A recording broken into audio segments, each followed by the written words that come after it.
Victoria has become the state that property investors don't want to know about because its politicians at both state and local level appear to have declared open season on investors.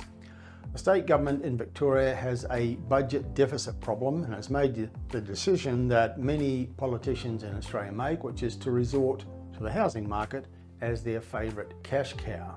They can't slug homeowners or first home buyers with new or higher taxes because that's politically unpalatable.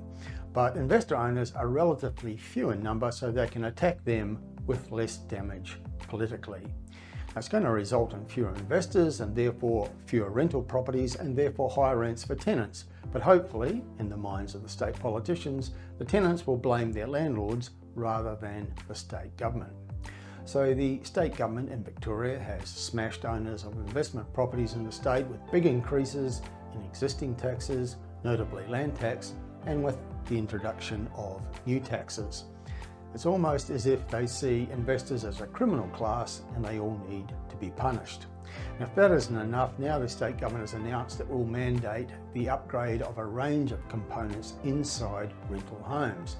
This will force landlords to install insulation, drought-proofing, cooling and heating systems and new shower heads, and the estimates for the cost impact of that range from $5,000 to $10,000. Now, Consumer Affairs Minister Gabrielle Williams, that's her in the image behind me, displaying the out-of-touch, divorced from reality quality so common amongst politicians, says that this is a relatively small cost for property owners and it won't be a problem for anybody. But for typical owners of an investment property in Victoria, an additional cost of $5,000 or $10,000 on top of the huge increases in interest rates, insurance, maintenance costs, and government taxes, including land tax and council rates, this is a killer blow. There's already an exodus of investors from Victoria because of the recent tax increases, and this new imposition of enforced upgrades will compel many more to sell up and leave the state.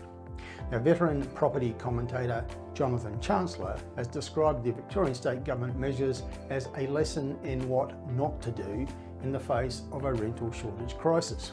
He said that the state bureaucracy has admitted that Melbourne's rental supply may contract as a result, keeping in mind that it's already alarmingly low. But it doesn't end with this appalling state government. Local councils have also joined the increasingly popular political sport of demonising and punishing investors. The Marybeck Council, or elements of it, want to take the assault on property investors to a new level. The plan is to double council rates on investment properties and reduce rates for everybody else. They say that if it forces investors to sell and their properties are bought by owner-occupiers, that's a great thing. In fact, according to the policy stated by the proponent, Councillor James Conlon, that's the main objective. The logic, if you can call it that, is that it will make homes available for purchase by first home buyers. But most suburbs in this LGA have median house prices well above $1 million. The three Brunswick suburbs are all around $1.3 million with their median house prices. How many first home buyers in Melbourne can pay over $1 million as their first foray into the property market? It's simply not going to happen. But beyond that, where will the tenants of these properties go? Who will provide the rental properties if the local council forces all investor owners to sell, which appears to be the ultimate objective of this appalling proposal? Vacancy rates in the postcodes of Marybeck LGA are well below the already low Melbourne average. Many of them have vacancy rates around 0.5%. which means vacancies are at crisis levels. Looking more broadly across the state, the number of homes occupied by renters in Victoria has fallen by 10,400 in just 3 months and by 15,600 in the past year. Government agency Home Victoria's most recent rental report from the March quarter reveals that the number of new lettings has dropped 12% in a year. The rental supply fall has coincided with a shortage of new homes being built because of labour and supply constraints, and also coincides with an increase in land taxes paid by landlords and follows 13 interest rate rises since 2022. And in a new announcement last week, building insurance for people who build new homes in Victoria is about to undergo a 65% annual increase.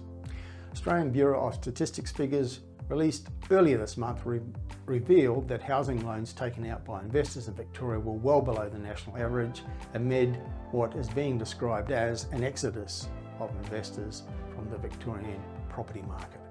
Ultimately, in the end, who are the biggest losers? Well, it's the people who rent the homes that they live in. There's going to be considerably fewer of them in Melbourne and other parts of Victoria, and there will continue to be upward pressure on the rents that they have to pay.